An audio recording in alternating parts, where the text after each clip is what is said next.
들리시죠? 네. 그러면 다시 한번 말씀을 드리자면, 이제 6월 3일이 대선이잖아요. 근데 6월 3일 한 10일, 15일 전에 이제 주요 정책 공약들이 세부사항으로 나오거든요.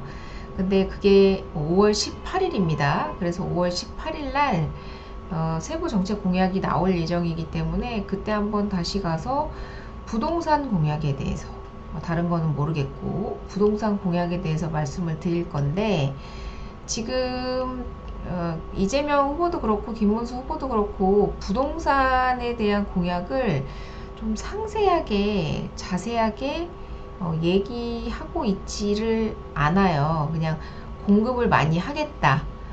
특히나 이제 이재명 이제 후보께서는 공공임대주택에 대한, 특히 사기 신도시를 이제 만들어서 공공임대주택을 대대적으로 신혼부부와 청년들에게 공급하겠다, 뭐 이런 지금 정책을 많이 내놓고 있는 상황이고, 김문수 후보 같은 경우에는 여기도 마찬가지로 청년들에게 주택 공급을 많이 하겠다, 신혼부부와. 그래서 좀 정책의 방향성이 신혼부부와 청년들에게는 같은 방향성이 아닌가라는 생각이 들어요. 네, 그런 생각이 들고, 여기 지금 기사에서도 보시면 아시겠지만 그 이재명 이재명 후보와 김문수 후보가 지금 보시면, 이재명 후보는 고품질 공공임대주택 확대, 청년 맞춤형 공공분양 확대, 신혼부부 공공임대주택 확대. 그래서 전부 다 공공임대에 대한 내용이고요. 그리고 김문수 후보 같은 경우에는 신생아 특례 생애 최초 요건 완화, 디딤돌 버팀목 기간 연장, 소득 기준 완화, 333 청년주택 50만 가구 공급. 그러니까 이렇게 전반적으로 보면 이게 보수 정당과 진보 정당의 그런 정책 차이가 눈에 보이지를 않아요. 그러니까 양쪽 다 대출 많이 내줄게, 그리고 공공임대주택 많이 지어줄게, 지금 이런 걸로 보이거든요. 근데 여기 지금 옆에 보시면 주택기금 여유자금에 대한 부분을 보이실 텐데, 이 주택기금이 지금 허그에서 이제 전세 사기로 인해 가지고, 그 전세 사기 보증금 전세 사기로 인해 가지고 약 3년간 약 12조 원의 적자를 보면서, 지금 딱 약 한 12조 원 정도 줄어들었죠. 12조 원 정도의 적자를 보면서 지금 약 8조 원 정도의 여유자금이 있는 상황인데, 이 공공임대주택이나 이런 디딤돌 버팀목 대출에 대한 부분을 확대를 하려면 이 주택기금을 사용해야 하거든요. 이 주택기금은 상당히 심각하게 쪼그라들어 있는 상황에서 지금 공공임대주택을 짓고, 그러니까 주택기금의 돈으로 공공임대주택을 짓는 거거든요. 근데 지금 거의 3분의 1로 쪼그라든 상황에서 공공임대주택을 확대를 하겠다라고 말씀을 하고 계시고, 김문수 후보도 마찬가지이십니다. 그래서 특히나 이제 그 이재명 후보께서는 입에 뱉네요. 사기 신도시 건설하겠다라고 말씀을 하고 계시고, 이제 김문수 후보께서는 신생아 특례 요건을 완화하겠다라고 얘기를 하고 있어요. 근데 지금 주택기금 여유자금이 한 8조 정도 남아있는 상황이기 때문에, 이렇게 10조 원 아래로 떨어진 건 2010년 이후 15년 만에 처음이라고 해요. 그러니까 그 전세 사기건 때문에 그렇습니다. 근데 이게 윤석열 정권에 들어와가지고 문제가 되긴, 잠시만요.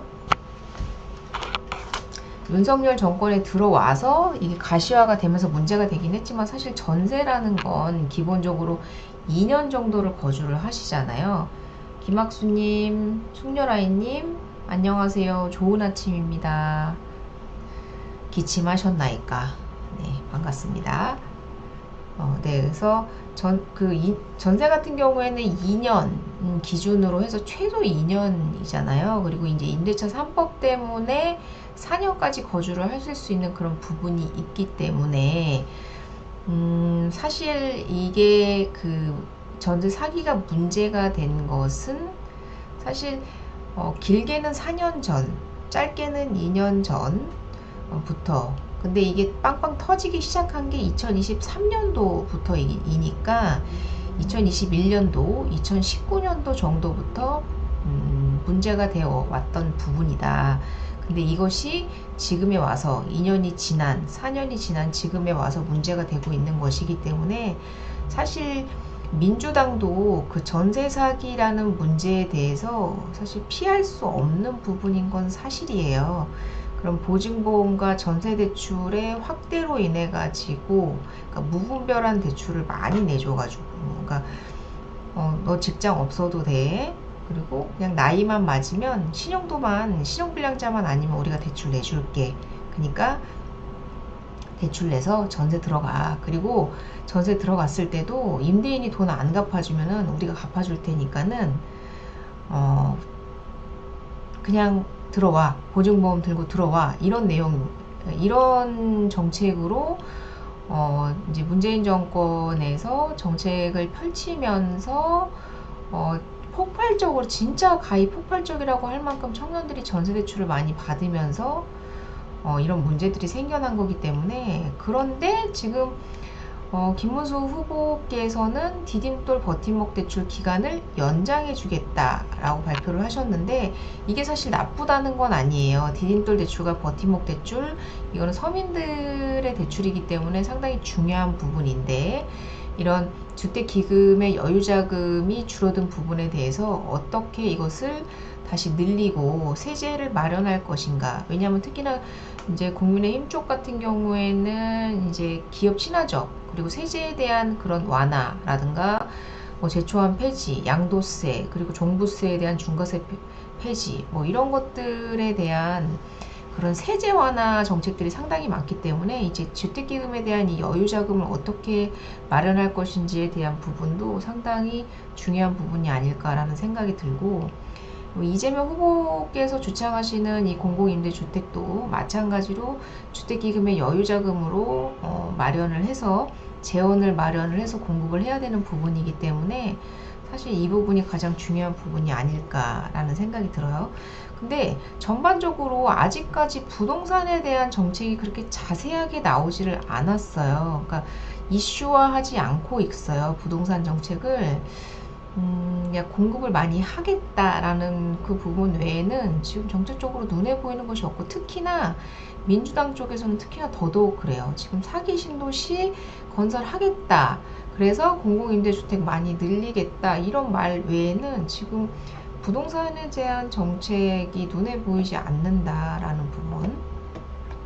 그래서 여기 기사에서도 보시면 6.3 대선 코앞인데 밀린 부동산 공약, 공급 확대만 외치지만 이슈화는 꺼리고 있다. 그래서 사기 신도시 공공임대주택 GTX 확대 공약이시고 김문수 후보께서는 젊은 층을 겨냥해서 333 청년 주택을 약속했고 GTX는 확대가 하겠다. 그리고 이준석 같은 경우에는 용적률을 대폭 상향을 제시했다고 하는데 그러니까 보시면 이제 가장 강력한 대권 후보인 이재명과 김문수 후보께서 지금 주창하고 계시는 것 중에 공통된 점이 공공임대주택, 그러니까 청년과 신혼부부에 대한 공공임대주택과 그리고 GTX 확충 공약이에요. 근데 이재명 후보께서는 GTX가 지금 A, B, C까지는 가시화가 됐는데 D, E, F 얘기가 나왔던 그 부분에 대해서 추가적으로 지금 확대를 하겠다라는 부분이고요. 한번 아실에서 한번 보면 DEF가 어디를 얘기를 하는 거냐를 보면 네, GTX 공약 네, 되게 많죠. GTX 2 같은 경우에는 지금 영종도에서부터 네, 등촌을 거쳐서 구리, 덕소까지 있고요. 그리고 GTX D 같은 경우에는 지금 방금 제가 D 같은 경우에는 팔당 연장선이고 그리고 또 어디 있나요? 네. C 여기는 GTX C고요. C까지는 그래도 거의 삼성역을 지나가는 C까지는 거의 가시화됐고, 그리고 F 어딨나요? F. 네. 안 보이네요. D만 보이네요. D만. 네. D. 이것도 여주 연장선이고, 네. B. D. D. 네. 인천공항 터널역에서 작전역, 청라국제도시를 건너서 부천까지 연결되는 노선이고요. 그리고 뭐 F, 아직 F까지는 여기에 반영이 되지 않았나 보네요. 그러니까 D, E, F까지 이재명 이제 후보께서 GTX를 확충 공약하겠다고 했고, 김문수 후보는 거기에 더 나가서 5대 광역시, 지방에 대한 5대 광역시의 GTX를 그러니까 전국적으로 GTX를 확대하겠다라는 전국적인 공약을 제시를 하셨어요. 그래서 GTX에 대한 부분에 대해서 지금 조금 이제 수면 위로 다시 올라올 가능성이 좀 있지 않나라는 생각이 들어서 GTX 지역에 아파트를 투자하시는 분들에 대해서는 조금 호재로 작용하지 않을까라는 생각이 들고, 제가 좀 걱정되는 건 지금 가장 강력한 대선 후보잖아요. 부구아트님 너무 유익한 방송 감사합니다. 제가 가장 걱정되는 건 지금 이재명 후보께서 가장 대권 후보로서는 가장 유력한 후보이신데 지금 4기 신도시를 공급하겠다라고 얘기를 하고 계시단 말이에요. 그래서 정책적인 부분에 대한 규제 완화보다는 그냥 집을 새로 지어버리겠다, 약간 그런 느낌이 들어서 그러니까 1기, 2기, 3기 그리고 서울에 대한 재건축이나 재개발에 대한 규제를 완화하거나, 그리고 이제 취득세, 양도세, 종부세, 재산세 등과 같은 세제에 대한 혜택을 주기보다는 그냥 아예 아파트를 새로 짓겠다라는 그런 정책이 눈에 보여서 조금 걱정이 된다. 그래서 전반적인 10대 공약은 이제 그 당의 홈페이지에 들어가시면 보실 수가 있고, 그리고 다음을 보시면 네, 부동산 논쟁 없는 대선, 이례적 주택 공약, 후보 간 차별성 희미하다. 제가 예전에도 주구장창 말씀을 드렸던 게 이 입주 물량이거든요. 보시면 이 서울의 입주 물량이 2025년도 45,000 가구라고 되어 있는데, 사실 이게 뭐 청년주택이나 그리고 이미 지금 입주가 시작됐거나 작년에 입주가 시작이 됐거나 그런 공공임대 주택까지 다 전부 포함된 주택이기 때문에 실질적으로 민간에서 공급하는 그런 공급 물량은 약 2만여 가구 정도 된다고 보셔야 되거든요. 그래서 상당히 물량이 지금 적어요. 근데 거기에 2026년, 2027년, 8년, 9년, 30년도까지는 정말로 가히 역대 최저 물량이라고 할 만큼 한 번도 없었어요. 1990년대부터 그렇게 공급이 적었던 시절에도 한 번도 없었던 그런 역대급 공급 가뭄이 이제 내년부터 시작되는데, 그래서 지금 모든 대선 후보들이 앞다투어서 주택 공약을 내놓고 있는 겁니다. 특히나 공급 확대하겠다라는 얘기를 하고 있는 거거든요. 서울은 이 모양이에요. 그래서 지금 제가 부동산 이제 중개업자잖아요. 부동산 중개업자로서 저는 사실 지금 토호제 규제 지역에 있기는 하지만 토호제 지역의 거래가 뭐 씨가 말랐다 이런 기사들 많이 보실 텐데요. 절대 그렇지 않다. 이 토호제 지역 같은 경우에는 기본적으로 토지 거래 허가라는 걸 받아야 되잖아요. 그리고 나서 그러니까 보통 그게 한 2주 정도 걸리거든요. 그러니까 계약금을 걸고 토지거래 약정서를 작성을 하고 토지거래 허가를 받고 하는데 한 2, 3주 정도 걸린단 말이에요. 그리고 나서 계약서를 작성을 하고 실거래가를 이제 중개사가 실거래가를 신고를 하잖아요. 근데 그 신고하는 데까지 약 한 달 정도 걸리기 때문에 그 신고가 거래에 대한 그 반영이 상당히 오래 걸려요. 토지거래 허가구역 같은 경우에는 아시는 분들은 아시겠지만 상당히 오래 걸립니다. 그렇기 때문에 지금 반영이 되고 있지 않을 뿐이지 지금 물건이 없어서 난리예요. 진짜 난립니다. 그래서 거의 진짜 끌려가듯이 매수자분들이 거의 끌려가듯이 지금 집을 사고 계신 상황이시고요. 토지거래 허가구역 지역 같은 경우에는 뭐 지금 부동산 이제 대통령 선거가 끝난 후에 지켜보겠다라고 얘기를 하시는 분들도 계신데 지금 4월달 거래량이 아파트의 4월달 거래량이 서울 같은 경우에는 약 6천 건까지 줄어들었다 해도 약 6천 건까지 끌어올려질 것으로 예상이 되고 경기도권 같은 경우에는 12,000건 이상이 나올 것으로 예상이 되기 때문에 지금 알게 모르게 나만 거래를 안 하고 있다.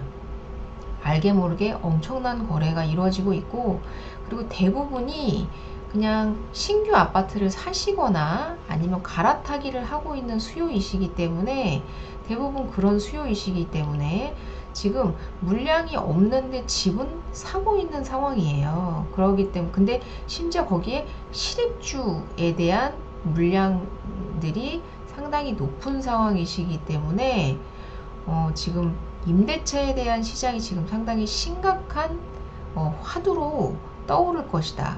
이제 올해 지금도 조금씩 느끼시는 분들 계실 거예요. 경기도 지방에 있으신 분들도 전세가가 조금씩 회복되고 있는 국면이 보인다라는 게 느껴지실 거예요.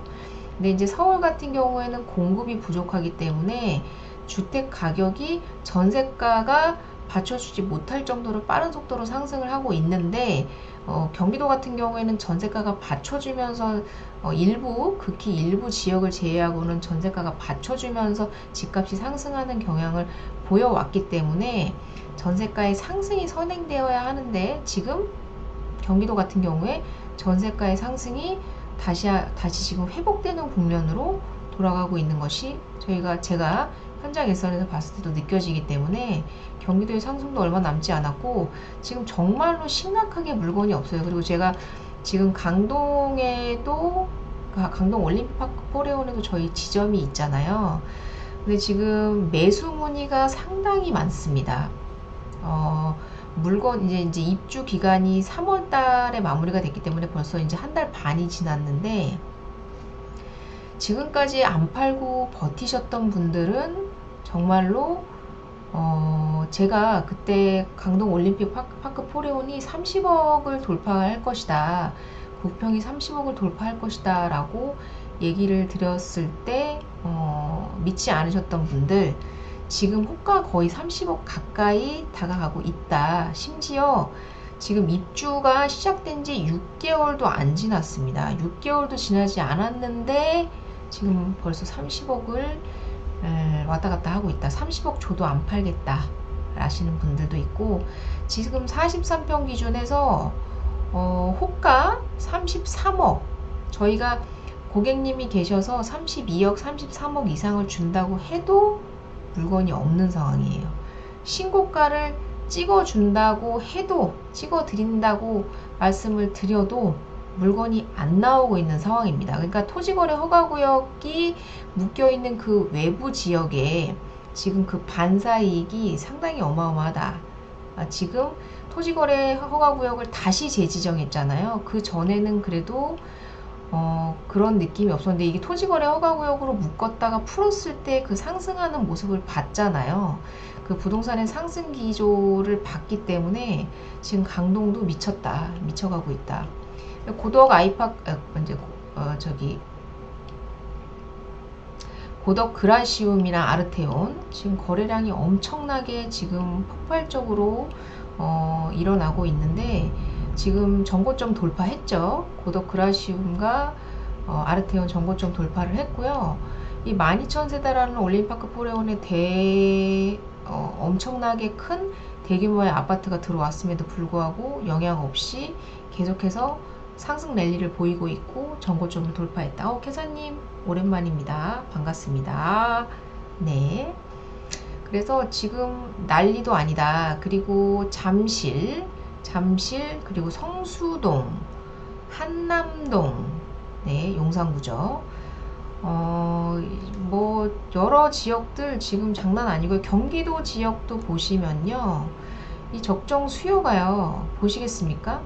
그나마 경기도 지역에 적정 수요가 있다고는 하나 1992년도 이래로 최저치를 기록하고 있고요. 인천도 보시면, 네, 그래도 2025년도에 인천은 물량이 있어요.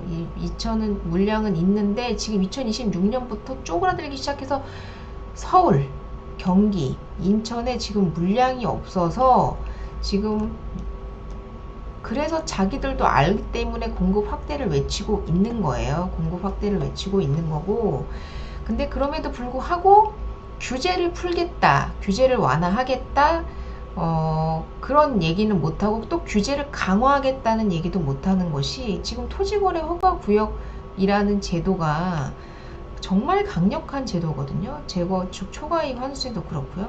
근데 그게 지금 효과를 얻고 있느냐? 아니요. 거기가 더 집값이 미친 듯이 상승하고 있다. 제가 말씀을 드렸죠. 토지거래 허가구역 같은 경우에는 실거래가가 찍힐 때까지 거의 2달이라는 시간이 걸려요. 토지거래 허가도 받아야 되고, 그리고 토지거래 허가가 난 다음에 계약서를 쓰고, 또 계약서를 쓰고 난 다음에 한 달 이내에만 실거래 신고를 하면 되기 때문에 지금 되게 뭐라고 할까요? 폭풍의 눈에 와 있다라고 보셔야 되는 게, 아마 다음 달, 이번 달 말부터 그러니까 3월 25일 토지거래 허가구역이 묶였으니까 4월부터 거래가 됐다고 치면 이번 달 말, 그리고 다음 달 초부터는 신고가 거래가 빵빵 터질 것으로 예상됩니다. 지금 이게 현장 일선에 있는 사람들만이 느낄 수 있는 그런 부분이기 때문에 지금 거래가 없는 게 아닙니다. 네, 거래가 없는 게 절대 아니다. 그리고 토지 지역뿐만 아니라 지금 그 외의 지역, 성동구, 그리고 뭐 광진구, 그리고 마포구, 네, 되게 인기 많은 지역들. 특히나 보면 좀 뭐랄까 할까요? 이제 그 동쪽 지역, 이제 서부권보다는 동남권 지역의 아파트 값이, 동부권, 동남권 지역의 아파트, 서울의 아파트 값이 조금 상승을 하고 있는 것으로 보이고, 그리고 지금 그리고 경기도 같은 경우에는 과천, 분당, 광교, 판교, 그리고 광명, 뭐 이런 지역들, 그런 지역들이 상당히 먼저 우선적으로 지금 움직이고 있다라고 보셔야 될 것 같아요. 네, 이재명, 김문수, 이준석 부동산 공약 살펴보니 차별화도 이슈도 없다. 이슈화를 하지 않고 있어요. 그러니까 규제를 풀겠습니다 라고 이제 우선 보수 정권에서는 얘기를 해야 되는데 그것도 쉽지 않은 거고, 규제를 하겠습니다 라고 얘기하는 것도 지금 상황에서는 쉽지 않다. 그래서 부동산 공약이 지금 나오고 있지 않아서 제가 한번 그러니까 20대 대선에 대한 공약을 한번 갖고 와봤어요. 그러니까 이재명 후보께서는 세 번째 대권 도전이시기 때문에 아마 거의 비슷한 정책이 나올 거라고 생각을 하고, 김문수 후보 쪽에서도 국민의힘 쪽의 정책 기조를 따라갈 것으로 보이기 때문에 그러니까 이재명과 윤석열이 다퉜던 이 전 대선의 대선 공약을 살펴보면 이 앞으로의 부동산 공약이 어떻게 될지에 대해서도 한번 보실 수 있을 거다라고 생각을 하기 때문에 제가 한번 20대 대선에 대한 공약을 한번 갖고 와봤어요. 그래서 왼쪽은 국민의힘, 네, 그리고 오른쪽은 더불어민주당입니다. 네, 보시면 더불어민주당 지금 부동산 정책을 보면, 네, 어디 있나요? 네, 예, 여기 있네요. 네, 그래서 20대 대통령 선거의 국민의힘, 이때는 윤석열 후보이셨죠. 근데 지금은 이제 김문수 후보로 바뀌었지만, 네, 보시면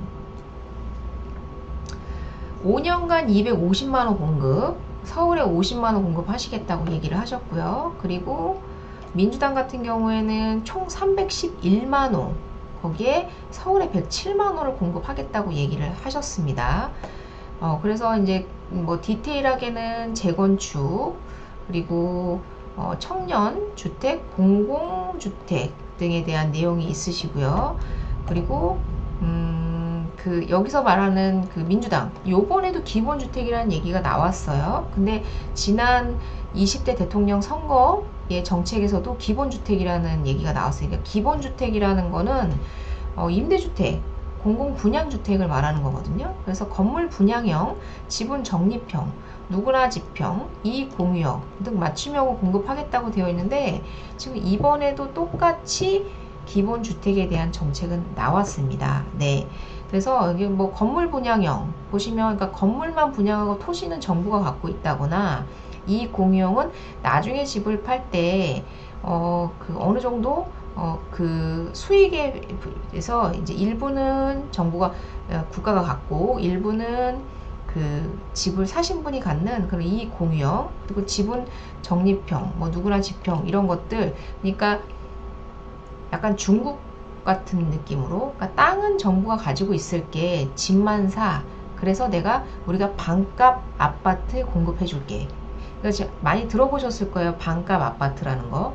그 반값 아파트라는 게 이거예요. 건물 분양형, 기본주택, 공공분양인데, 내가 집만, 그러니까 땅은 국가가 소유를 하고, 장기 임대를 주고, 건물만 내가 사는 거예요. 그래서 사고 팔 수도 있어요. 사고 팔 수도 있는데, 건물만 사고 파는 거기 때문에 사실 크게 가치가 없다고 봐야 되겠죠. 사실 토지가 대부분을 차지하는 건데, 그래서 땅은 정부가 갖고 있기 때문에 반값으로 줄 수 있어 라는 개념으로 지금 기본주택에 대한 얘기가 나오는데, 여기 기존에도 기본주택에 대한 정책이 있었다. 그래서 아마도 공급에 대한 부분은 거의 비슷할 것으로 보여. 그리고 일기 신도시에 대한 부분도 얘기하셨거든요. 근데 여기에도 일기 신도시 특별법 제정으로 재건축과 리모델링 활성화 하시겠다라고 얘기를 했는데, 사실 그렇게 민주당이 거대 야당으로서 재건축과 재개발과 리모델링에 되게 적극적이었냐를 보면 그렇지 않다라는 부분에 대해서는 사실 말씀을 드려야 될 것 같고요. 네. 그리고 또 좀 특이한 점을 보면, 이제 청년들을 위한 정책들 있잖아요. 청년들을 위한 정책이 있는데, 보시면 네, 여기 있으시고요. 이제 여기 같은 경우에는 네, 여기 있네요. 네. 이제 민주당 같은 경우에는 연 25만원으로 시작해서 연내 100만원 목표 추진. 그러니까 기본소득에 대한 얘기인데요. 그러니까 연 25만원씩 전 국민에게 주겠다. 이게 민주당의 정책이었어요. 그래서 이번에도 나올 가능성이 있어요. 이게 정책에 나올 가능성이 저는 다분히 있다고 생각을 하고요. 이게 임기 내 100만원으로 목표를 추진을 했고, 만 19세에서 29세 청년에게 또 추가적으로 연 100만원 지급하시겠다고 얘기를 했고, 그리고 20대에서 30대에게 청년에게 최대 1000만원까지 저리대출 내주시겠다라고 해서 기본소득을 도입하겠다라고 얘기를 했는데, 이 기본소득에 대한 부분 제가 알기로는 이번 정책에도 나온 것으로 알고 있는데 한번 볼까요? 민주당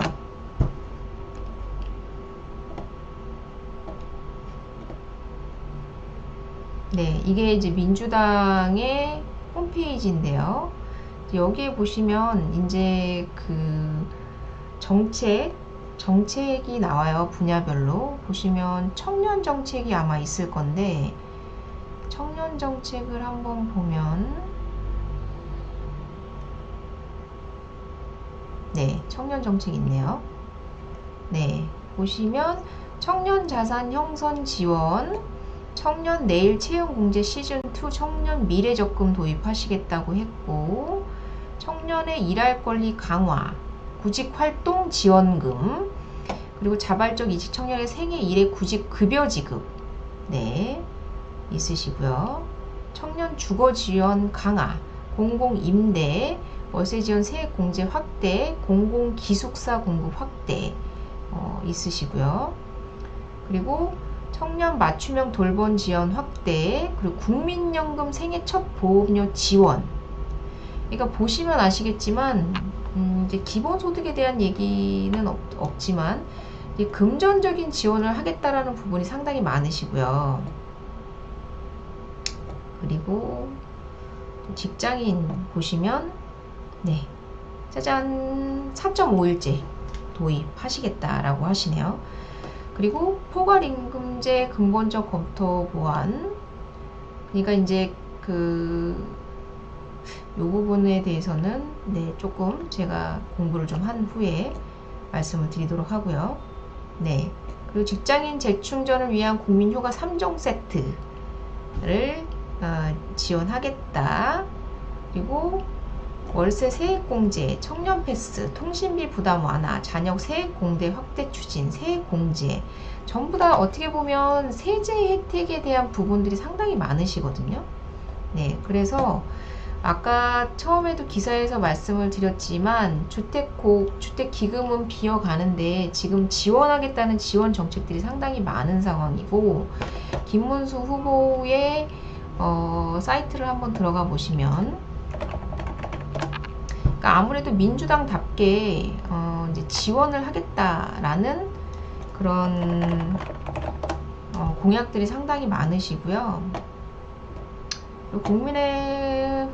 국민의힘 김문수 후보의 정책으로 보시면 10대 공약으로 보시면 이게 보기가 참 불편해요. 이 김문수 후보의 이 정책 공약은 어디에 10대 공약, 약속이 10대 공약일까요? 예, 그러네요. 네. 이제 기업하기 좋은 나라가 가장 1순위가 되는 정책이시고요. 그리고 GTX 공약 분명히 있으시고요. 그리고 청년에 대해서 국민연금 개혁하시겠다. 그리고 청년 333 주택 공급하시겠다. 결혼 시 3년, 그리고 첫째 자녀 출산 시 3년, 그리고 둘째 자녀 출산 시 3년 해서 주거비 또는 대출이자 지원하겠다라는 거, 그리고 대학가 반값 월세 존 지원하겠다라는 거, 그리고 중산층 프로젝트. 그래도 김문수 후보께서는 부동산 정책에 대해서 조금 그래도 얘기를 하신 부분이 있어요. 보시면 종합부동산세를 개편하고 양도세, 취득세를 중과를 폐지하고, 그리고 재건축 초과이익 환수제를 폐지하겠다고 발표를 하셨어요. 그래서 부동산 정책에서는 어떤 규제를 완화하고 강화하겠다라고 얘기를 하신 유일한 후보라고 저는 생각이 들고요. 그래서 종부세 개편하시겠다, 양도세, 취득세 중과 폐지하겠다, 그리고 재건축 초과이익 환수제 폐지하겠다라고 김문수 후보는 말씀을 하셨고, 그리고 GTX로 부울경과 대전, 세종, 대구, 경북, 광주, 전남까지 GTX로 완전히 나라 전체를 연결하시겠다라고 완전 메가 프리존 조성에 대한 얘기를 하셨어요.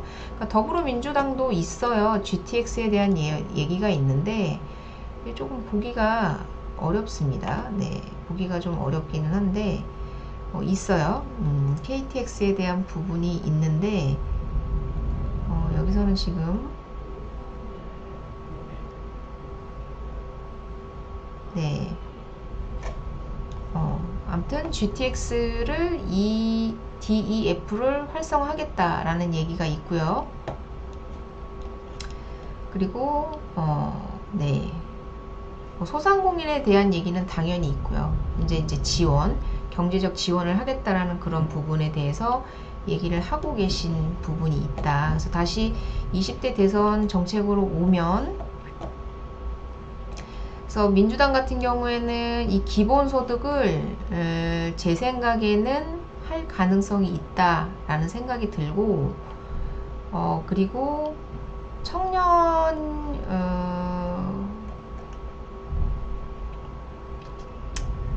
민주당 그 국민의힘 쪽의 청년 공약이 네. 네.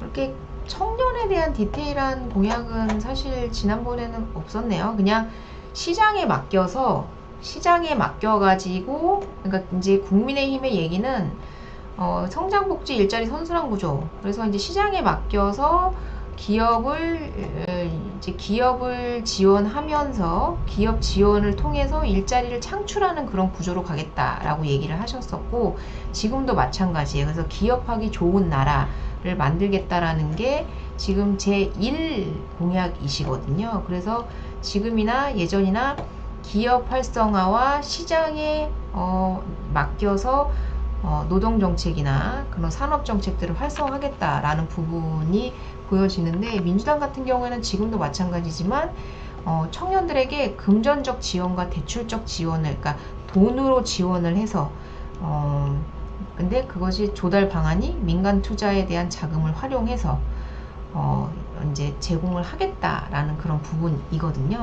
그래서 보면 상당히 이런저런 재원들이 많이 필요한 것들이 많아요.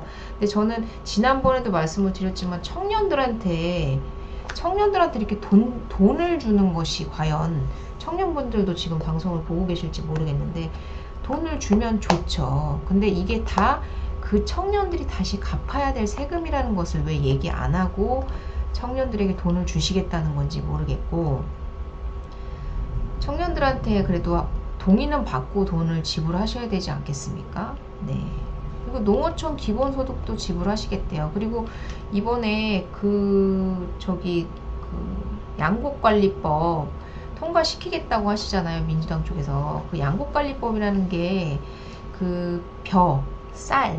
쌀에 대해서만 어떤 보상을 해주는 정책이라고 뭐 간단하게 얘기하면 그런데, 그러니까 벼농사를 지었는데 그게 잘 안 팔리면 그것을 정부에서, 예전에는 어느 정도 일부는 정부가 사들여 줄게 라는 것이 양곡관리법이 있었는데, 이것을 윤석열 정권에서 2번 정도 민주당에서 양곡관리법을 재개정해가지고 통과시키려고 했는데, 그 내용이 뭐였냐면, 쌀이 안 팔렸어? 농사를 지었는데 쌀이 안 팔렸어? 그러면 정부가 쌀을 100% 전부 다 사줄게. 그게 양곡관리법 지금 개정안이거든요. 그래서 2번에 걸쳐서 윤석열 대통령이 거부권을 행사를 하셨어요. 그건 안 된다. 다른 그런 농산물과의 그런 차별이잖아요. 다른 농산물을 지으시는 분들한테는 그렇게 해주지 않으면서 쌀을 지으시는 분들에게만 그렇게 해주면 쌀을 짓겠다라는 사람들이 늘어나면서 다른 농산물들의 가격이 상승할 수 있는 그런 부작용도 생길 수가 있고, 그리고 또 정부에서 100% 다 사들여 준다는데 그냥 쌀 짓지라고 얘기를 하면서 과잉 공급이 될 수도 있는 부분인데, 이거에 대해서 다시 한번 대선 공약으로 갖고 나오셨어요. 근데 이게 농업 하시는 분들에 대한, 그러니까 농어촌에 대한 표심 잡기이실지는 모르겠지만, 그러니까 농민들도 원하지 않는 정책이라고 제가 알고 있거든요. 근데 왜냐면은 너무나 과잉 공급이 될 수 있잖아요. 그러니까 너도 나도 다 그러니까 벼를 생산을 하게 되면 그 쌀값이 폭락을 하면서 적정한 가격을 받을 수 없게 됨으로써 오히려 그런 농민들의 삶의 질을 떨어뜨리는 거라고 생각하는데, 이게 만약에 그렇게 됐을 경우에 정부에서 다 사드리겠다는 게 양곡관리법인데, 그걸 이번 정책에서도 또 가지고 나오셨습니다. 근데 그냥 양곡관리법이라고 하면 그냥 농민들을 위해서 무언가를 더 좋게 해주는 것이니까 좋은 정책이구나 라고 생각할 수 있지만, 그걸 자세히 들여다보면 그렇지 않다라는 부분에 대해서 이 정책들을 하나하나 뜯어볼 필요가 있다라고 생각을 해요. 근데 보시면 제가 아까도 말씀드렸지만 전국민 기본소득과 그리고 대상별 부분 기본소득, 그리고 기본대출, 기본저축제, 차별 없는 공정 1등, 고용평균 임금 공시제. 그냥 그러니까 월급도 공시해가지고 네, 뭐 이제 그 뭐라고 해야 될까, 임금 격차를 해소하시겠다고는 하지만 어떻게 보면은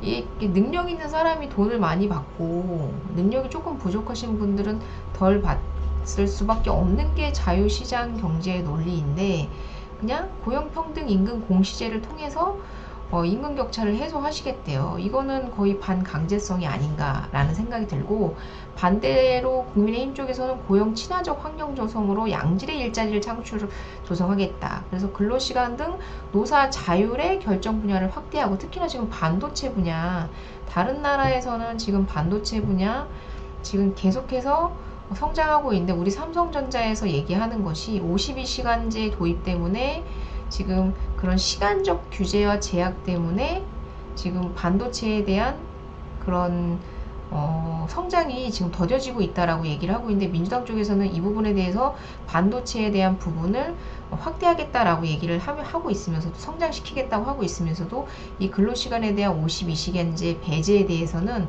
얘기하고 있지 않거든요. 근데 이 근로시간에 대한 노사자율 결정 분야 확대 부분에 대해서는 나는 일을 더 많이 하고 돈을 더 많이 벌고 싶어 하시는 분들도 분명히 존재해요.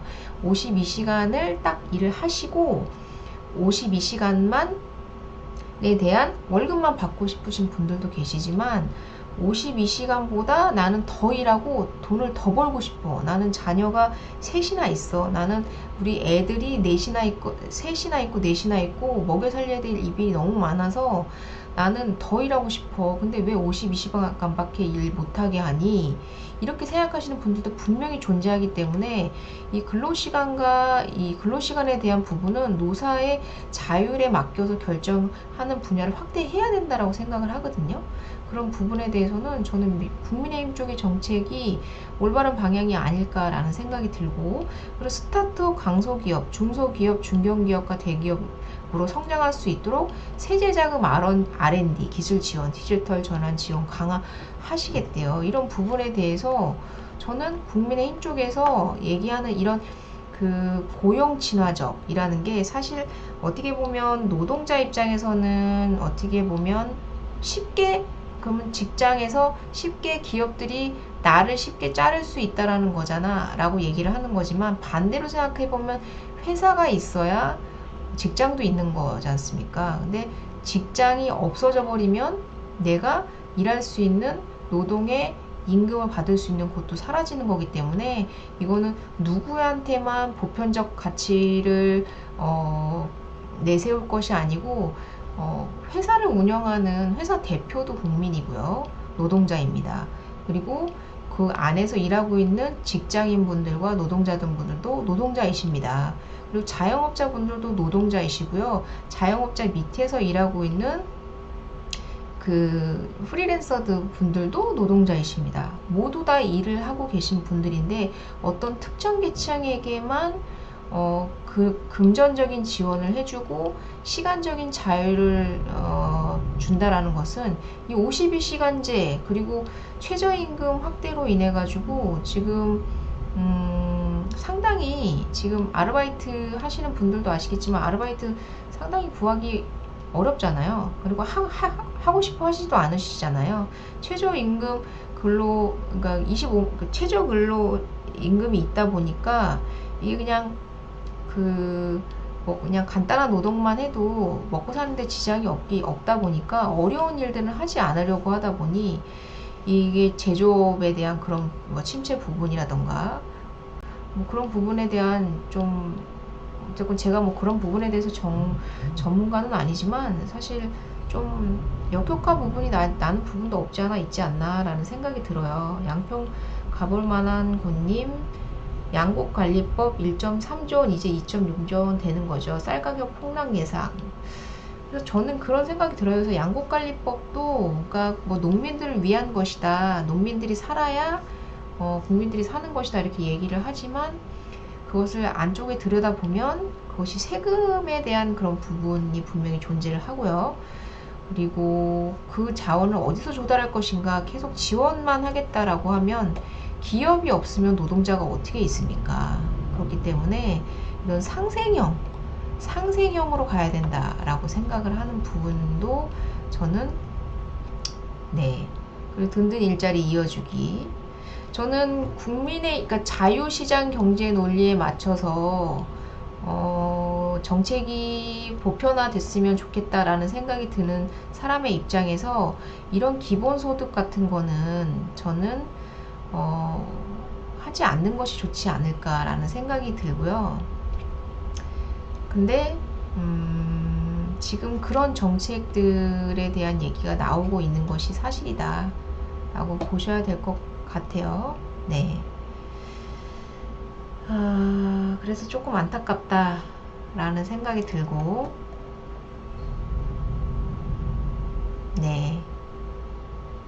그리고 주식시장 주가지수 5천 돌파에 대한 얘기가 나왔고요.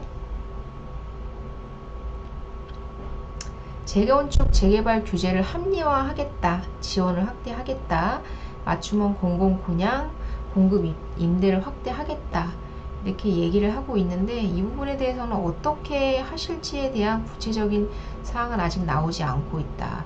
그리고 상속세 부담 완화, 뭐 정책의 세제에 대한 부분에 대해서 얘기를 하신 부분이 있네요. 이재명 후보께서도 중산층도 걱정 없는 상속세 부담을 완화하시겠다. 지금 사실 뭐 얘기 나오고 있잖아요. 그 배우자에 대한 상속세는 폐지하겠다. 그게 민주당의 의지였기 때문에 그 정도 나오지 않을까. 이 상속세 부담이 자녀분들에 대한 상속세 부담 완화가 주요 골자여야 하는데 아마도 배우자에 대한 상속세 완화 정도 나오지 않을까라는 생각이 들고, 재건축 재개발 규제 합리화 및 지원 확대를 하시겠다고 했는데 과연 재건축 규제를 얼마나 완화할 것인지, 지금 분양가 상한제에 하고 그리고 재건축 초과이익 환수제 부분이 되게 상당히 중요한 부분인데요. 그 부분에 대해서 어떻게 하실지에 대해서 한번 봐야 될 것 같다. 그리고 용적률 상향 부분이라던가 그런 부분에 대한 그리고 이제 그 진짜 분양가 상한제가 그 부분에 대해서는 정말로 개선이 필요한 상황이다라고 생각이 들고요. 부가티님 칭찬해 주셔서 감사해요. 오늘 처음 오셨나봐요. 부동산 마법학교 유튜버신가요? 감사합니다. 양평 가볼 만한 곳님, 국민의힘도 지금과 같은 정책으로는 전혀 어필이 되지 않는다. 그래서 지금 디테일하게 부동산 정책에 대해서 얘기하고 있지를 않아요. 근데 18일날 나옵니다. 18일날도 안 나오면 그때는 제가 욕을 하도록 하겠습니다. 18일날은 상세하게 정책이 나올 것은, 그러니까 정책 공약집이 나오는 날이에요. 18일날은. 그때도 디테일하게, 지금은 10대 공약이라고 해서 전체적인 공약만 나온 상황이기 때문에 디테일한 공약까지는 이렇게 제가 지금 세부 공약을 지금 보여드리듯이 이렇게 세부 공약까지는 나오지 않았어도 이게 지금 18일날 나온다는 거거든요. 이런 정책 세부 공약이 18일날 나올 거기 때문에 그때 가서도 디테일한 게 없으면 제가 그때 가서는 욕을 하도록 하겠습니다.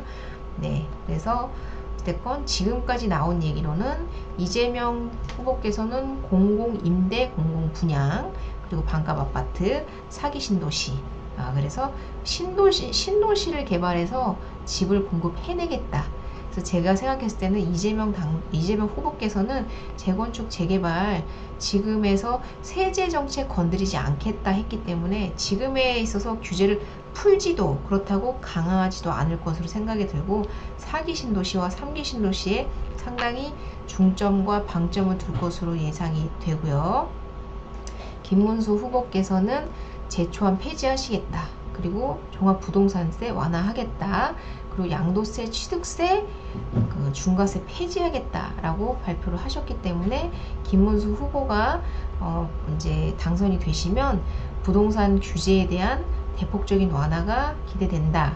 그리고 지금 이준석 후보께서는 부동산에 대한 정책에 대해서는 전혀 언급하고 계시지 않아요. 단지 용적률에 대한 대폭 완화를 하겠다. 그리고 공급을 그럼으로 해서 공급을 대폭 하겠다라고 얘기를 하고 계시기 때문에 이준석 후보께서는 아직까지는 부동산에 대한 정책이 그렇게 크게 나오지는 않았다. 네, 18일날 공약집 안 나오면 쌍욕해 드리도록 하겠습니다. 네.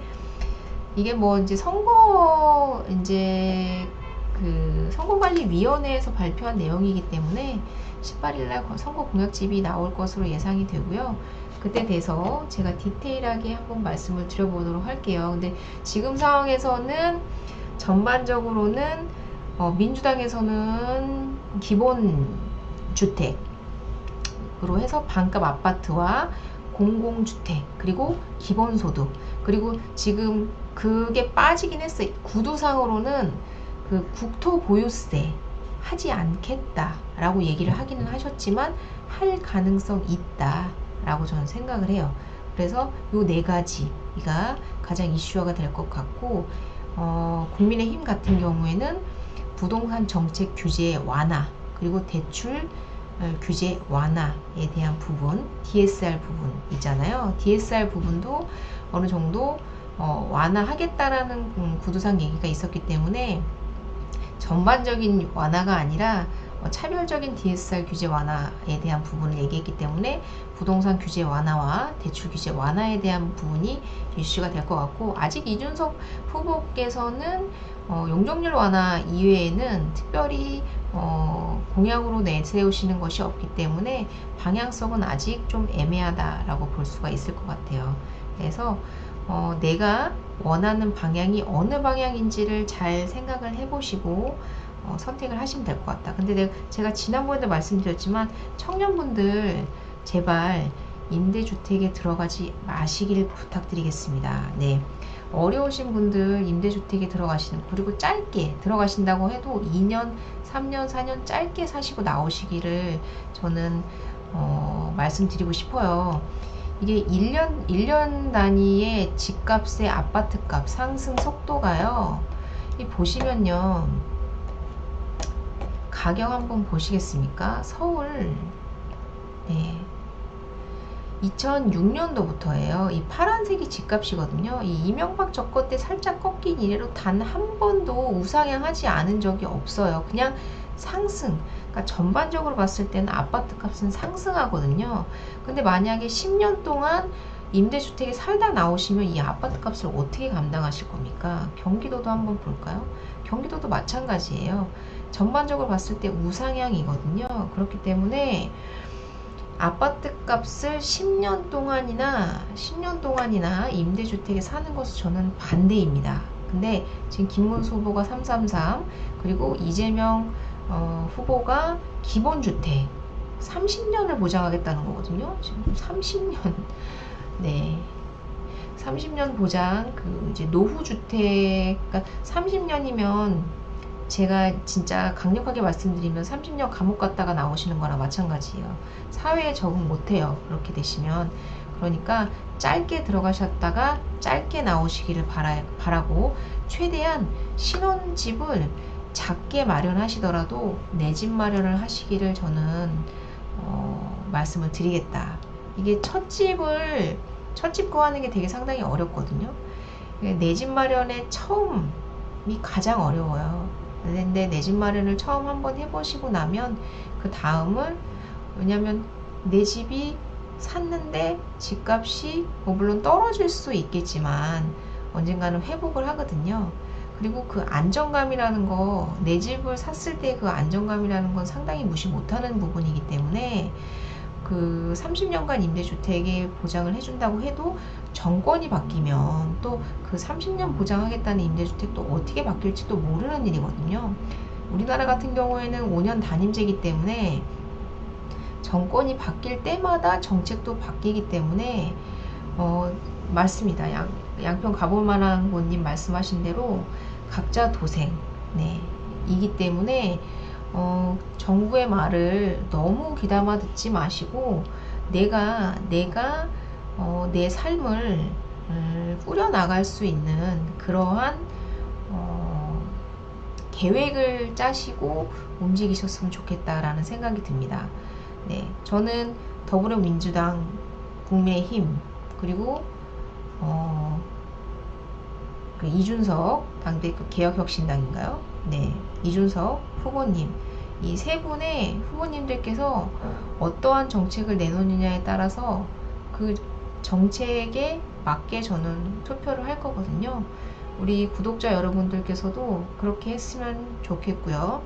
지금 어찌됐건 입주 물량이 지금 누가 대통령이 돼도 아파트는 빵이 아니기 때문에 공급은 어렵다.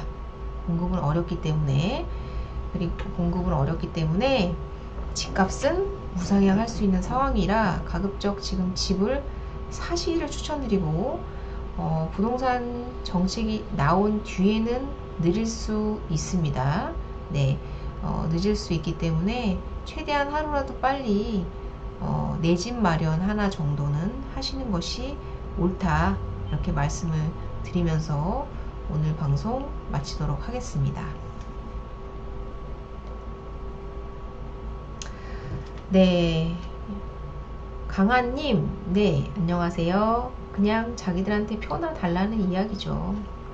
네, 그러니까 이게 공약집을 보면요, 20대 공약을 봐도요, 지금 국민의힘이 됐잖아요. 국민의힘의 공약집을 보면, 물론 이제 민주당이 거대 야당이었기 때문에 정책이 실현되지 않은 부분도 있지만 이렇게 많이 실현이 되진 않았어요. 네, 기업 투자 활성화, 기업 성장, 민간주도 일자리 창출, 사회 서비스 일자리 창출, 든든한 일자리 이어주기. 네, 2027년도 5월까지 하시겠다고 얘기를 하셨었고, 그리고 5년간 250만원 공급하시겠다고 했는데 어디에 집이 들어왔는지 모르실 거예요. 서울에 50만원 들어왔다면 제가 아까 방송에서 말씀드린 대로 노무현 요건이 나진 않았겠죠. 50만원 들어왔으면 50만원 여기에 다 꽉 찼었어야 되는데 안 들어왔습니다. 네, 안 들어왔고요. 네, 그리고 재개발 재건축, 이거는 사실 민주당의 책임도 있는 게 재건축 초과이익 환수제, 그리고 분양가 상한제, 그리고 조정지역과 그리고 투기과열지구에 묶여져 있는 그런 부분 때문에 재건축 재개발은 잘 이루어지지 않았다는 부분, 그리고 국공유지와 차량기지 복합개발, 이런 것도 이건 문재인 정권 때부터 있었던 부분인데 잘 이루어지지 않았다는 거. 네, 공공택지 142만원. 네, 어디에, 네, 지금 3기 신도시도 겨우 30년도에 지금 겨우 30만원 들어온다. 그래서 250만원 또 이렇게 막 100만원 이상 공급하겠다, 300만원 이상 공급하겠다 그러면 또 공약 이렇게 생각하시면 돼요. 그렇게 물량 뚝딱 5년 만에 250만원 질 땅도 없습니다. 네, 수도권에 130만원 땅 재건축 아니고서는 없어요. 어디다가 130만원을 짓습니까? 네, 캐사님 공약한다 했더니 진짜인 줄 알더라. 네, 한다 했더니 진짜인 줄 알더라. 그러니까요. 네, 공약은 공약이군, 다 믿지 말자. 이게 뭐 대통령이 그냥 단독으로 때려 지어, 옛날에 뭐 전두환 정권이나 뭐 이런 데처럼 그런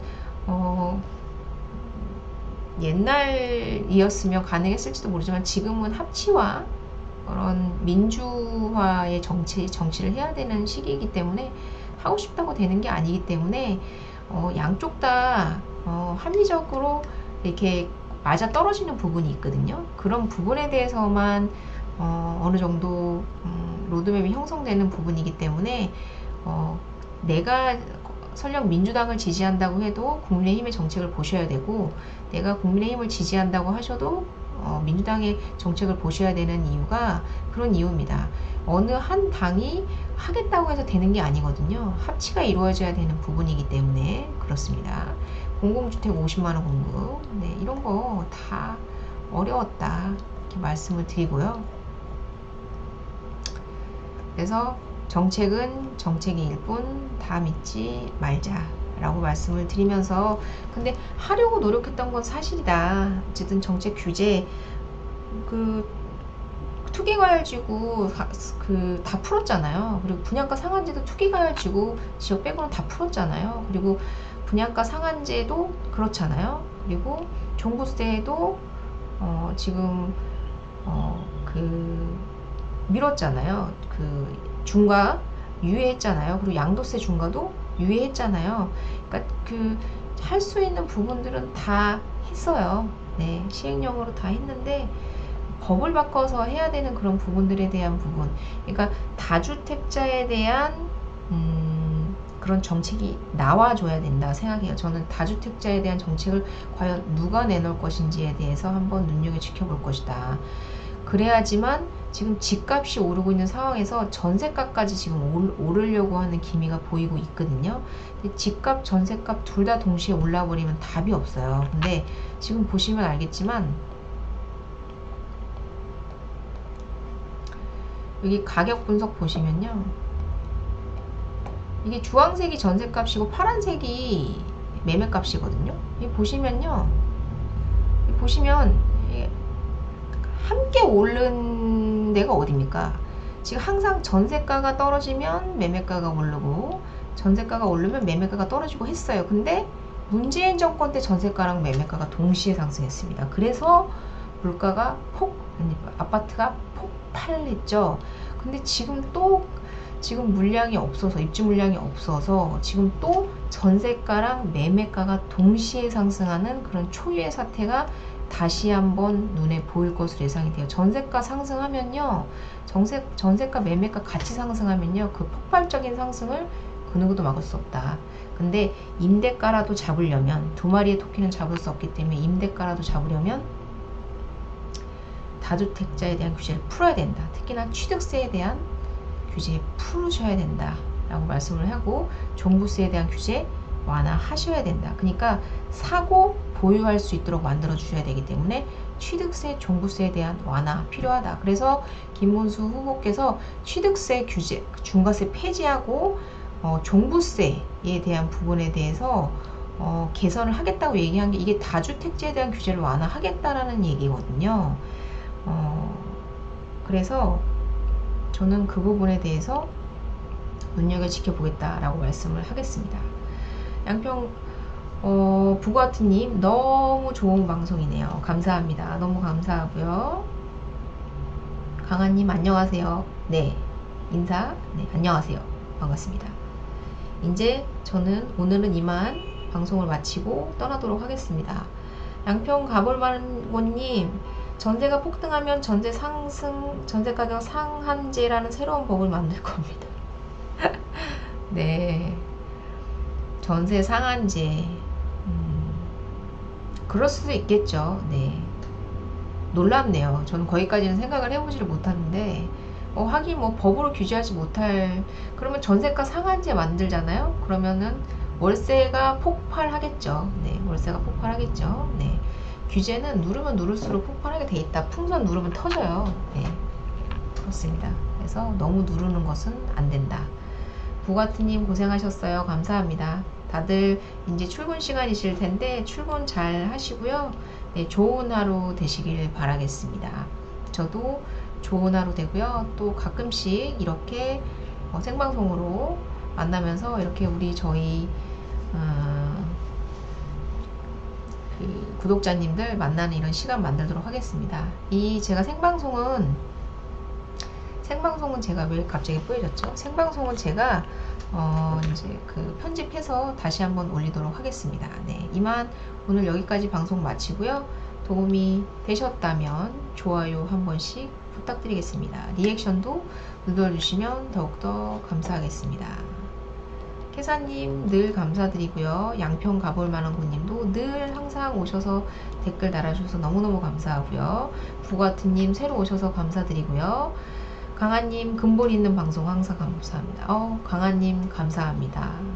부가트님 감사하고요. 네, 그리고 강상의 빛님 오래간만에 오셨는데요. 공급은 누구나 집을 살 수 있는 환경으로 만들어야 가능. 지금 환경으로는 초상급지 위에는 공급 제로. 네, 맞습니다. 초상급지만 초상급지가 되는 이런 나라 좀 바꿔가야 될 것 같다. 강세상의 비님은 노블리스 오블리제이실 것 같은데도 이런 말씀 해주시는 좋으신 분이시고요. 송열아이님, 김학수님, 매일매일님 모두 감사합니다. 감사합니다. 이만 저는 올라가도록 하겠습니다. 바이바이.